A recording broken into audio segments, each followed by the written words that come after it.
Okay, so have you ever read something that just gets in your head and makes you think, whoa, that's kind of messed up, but also kind of brilliant? Ooh, I know that feeling. What are you thinking of? Well, it's this book called The Prince by Niccolò Machiavelli. It's supposed to be this guide for rulers, like how to gain power, stay in power, that kind of thing. But it's notorious for being, well, ruthless. Oh, yeah, Machiavelli. His name's practically synonymous with cutthroat politics, right? But is it really all about being ruthless? That's what I'm wondering. Like, was he actually advocating for tyranny, or is there something more to it? That's the thing about The Prince. It's not some theoretical treatise.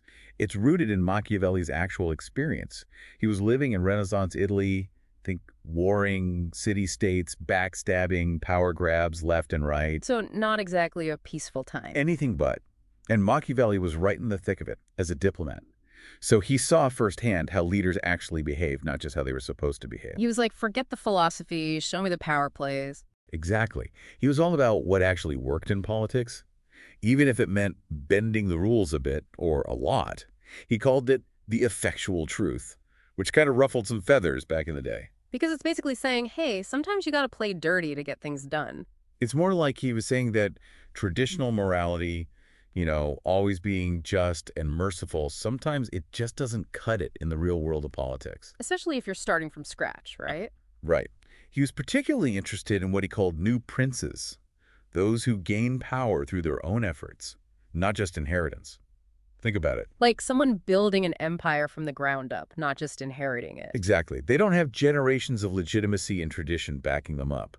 They have to fight to establish themselves, which means playing the game a little differently. So he's talking about people who have to be adaptable, strategic. And yeah, sometimes ruthless to survive and thrive. Which is a pretty mind-blowing idea when you think about it. It's like he's saying nice guys often finish last, at least in the game of power. And Machiavelli, he had some thoughts on how to play that game, right? What did he recommend these new princes actually do? Well, his big piece of advice was, don't rely too much on others. Ooh, interesting. Like, don't get too cozy with your allies. Not just allies. He meant anyone. Mercenaries, friends, even family. He said their loyalty can be fickle, and a ruler needs to be self-reliant. Of course, cultivating the people's support is important. Right, got to keep the public on your good side. But he also said a ruler needs to be ready to use force when necessary. Like, don't shy away from showing you're not afraid to crack down if someone steps out of line. Okay, so it's a balancing act. You need people on your side, but you also need to show you're not afraid to. Exactly. And this is where his ideas about virtù and fortuna come into play. Virtù and fortuna, okay.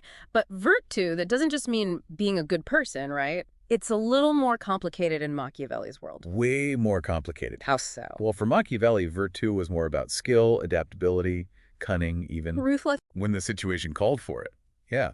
It's that combination of qualities that lets you seize opportunities and overcome challenges. So it's not about being morally perfect. It's about being effective, even if it means making tough choices. And what about fortuna? Is that just dumb luck? It's more like, think of it as the hand you're dealt in life, the unpredictable stuff you can't control. But here's the kicker, your virtù, that determines how well you play that hand, how you navigate the unexpected. Okay, I think I'm starting to see where you're going with this. So you're saying a brilliant but ruthless leader, they've got more virtue than a well-meaning but totally ineffective one. And Machiavelli, he was ready to back that up with examples. One of his favorites, Cesare Borgia. Borgia. Wait, like the son of a pope? The one and only. That guy was ambitious, to say the least.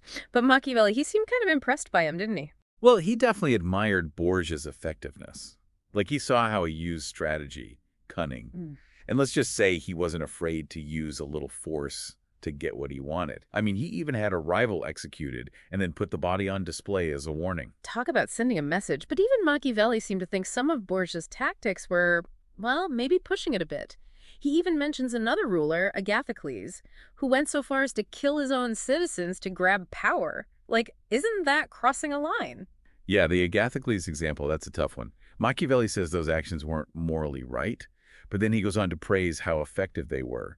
It's almost like he can't help but be a little impressed by the sheer audacity of it. Right. It's like he wants us as readers to wrestle with these uncomfortable truths about power. That sometimes, doing what's right and achieving your goals, they're not always the same thing. It's like we want to believe in this black and white view of good and bad, but real life, especially when it comes to power, it's way more complicated, isn't it?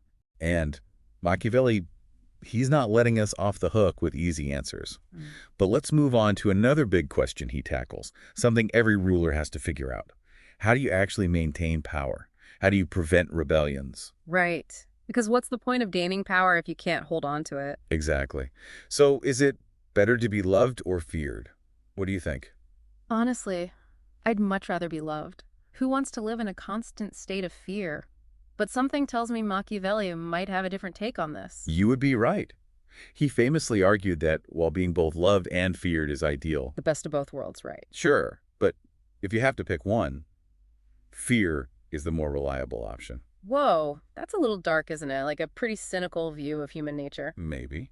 Or maybe just Okay. realistic. Think about it. Love, it's fickle, it can change on a dime, but fear of the consequences if you step out of line. That's a powerful motivator. So it's like it's better to be feared than loved if you cannot be both. That's a tough pill to swallow. It is.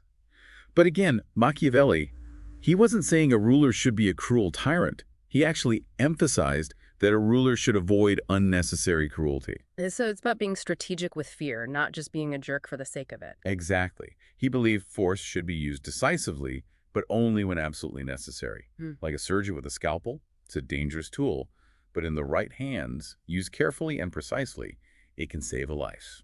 Okay, I like that analogy. It's about precision, about having a steady hand. So be feared, but don't be a monster. Got it.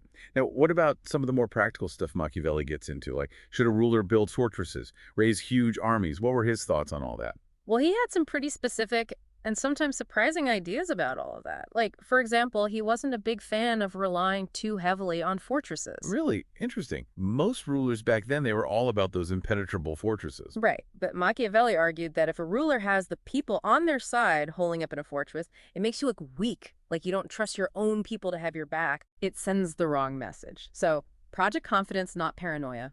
Makes sense. What about armies? We've talked about how much Machiavelli hated the idea of relying on mercenaries. Oh, he really didn't like mercenaries. His view was that a ruler absolutely must have their own strong, loyal army, and those soldiers, they need to be their own people, people invested in the ruler's success. Makes sense. Mercenaries, they're just in it for the money, right? Their loyalty's only going to last as long as the paycheck does. Exactly.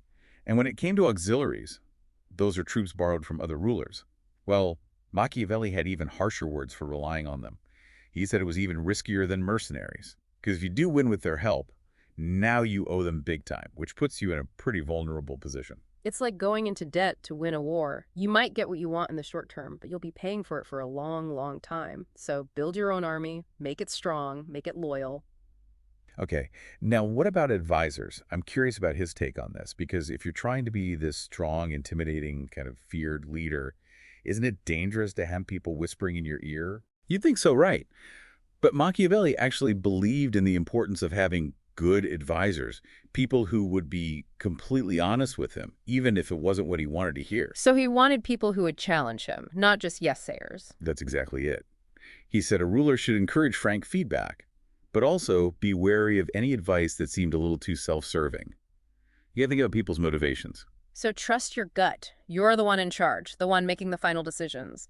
But surround yourself with people who will tell you the truth, even when it's hard to hear. Interesting. Okay, so we've talked about Machiavelli's advice for gaining power, his thoughts on keeping power. But one thing that's always struck me about The Prince is how it ends. Yeah. That last chapter, it just feels so different from the rest of the book. It's like this sudden shift from cold, hard strategy to something, well, something almost idealistic. You're talking about that part where he directly addresses Lorenzo de' Medici? Yes. It's like he goes from, here's how to outmaneuver your enemies, to let's rally for the homeland. What was that all about? It's like he's making this passionate plea to Lorenzo de' Medici, saying, hey, you've got the power, now use it to unite Italy, kick out the foreigners, and make our nation strong. It's kind of jarring, right? After all that talk about strategy and ruthlessness. It definitely makes you wonder what Machiavelli was really going for there. Some scholars think it was pure patriotism. Remember, Italy at that time, it was fragmented, constantly being undermined by foreign powers. Machiavelli, he might have just been deeply passionate about seeing a strong, unified Italy. So maybe he's not such a cold-hearted cynic after all. It's possible.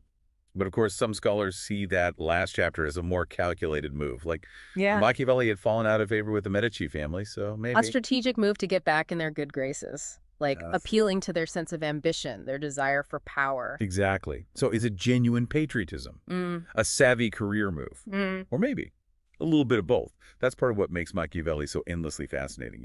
It's true. He always keeps you guessing. I started this whole deep dive thinking Machiavelli was just giving tyrants a how-to guide, but it's so much more complicated than that. Right. He's complex. I think if there's one big takeaway from The Prince, it's that power. Well, it's messy. Mm. It doesn't always play by the rules of morality. And that's an uncomfortable truth for a lot of people. Because we want to believe that good triumphs over evil, that nice guys finish first. But Machiavelli, he forces us to confront this gap between how we wish people in power would act and how they often have to act to get things done, to survive and achieve their goals. It's like that saying, the road to hell is paved with good intentions. Sometimes you have to make really difficult choices, compromises. And those choices, they're not always going to look pretty. Definitely not. And Machiavelli, he forces us to really examine that, not just in some theoretical way, but in the nitty-gritty of how power actually plays out in the real world. It makes you think about those gray areas we all have to navigate, right? In our own lives, our careers. Sometimes you have to be adaptable, strategic, even. A little ruthless at times to get where you need to go. It's that age-old question, the ends versus the means, and there's no easy answer. And that's what makes studying someone like Machiavelli so valuable, even centuries later. He makes you question your assumptions, rethink your own approach to power, to leadership. He definitely gives you a lot to think about. Like when it comes to that effectual truth he talks about, how much of it is about understanding the rules everyone else is playing by, and how much of it is about making your own rules. Now that is a question worth pondering. It's that balance, right? Mm. Adapting to the world as it is, but also trying to shape it into something better.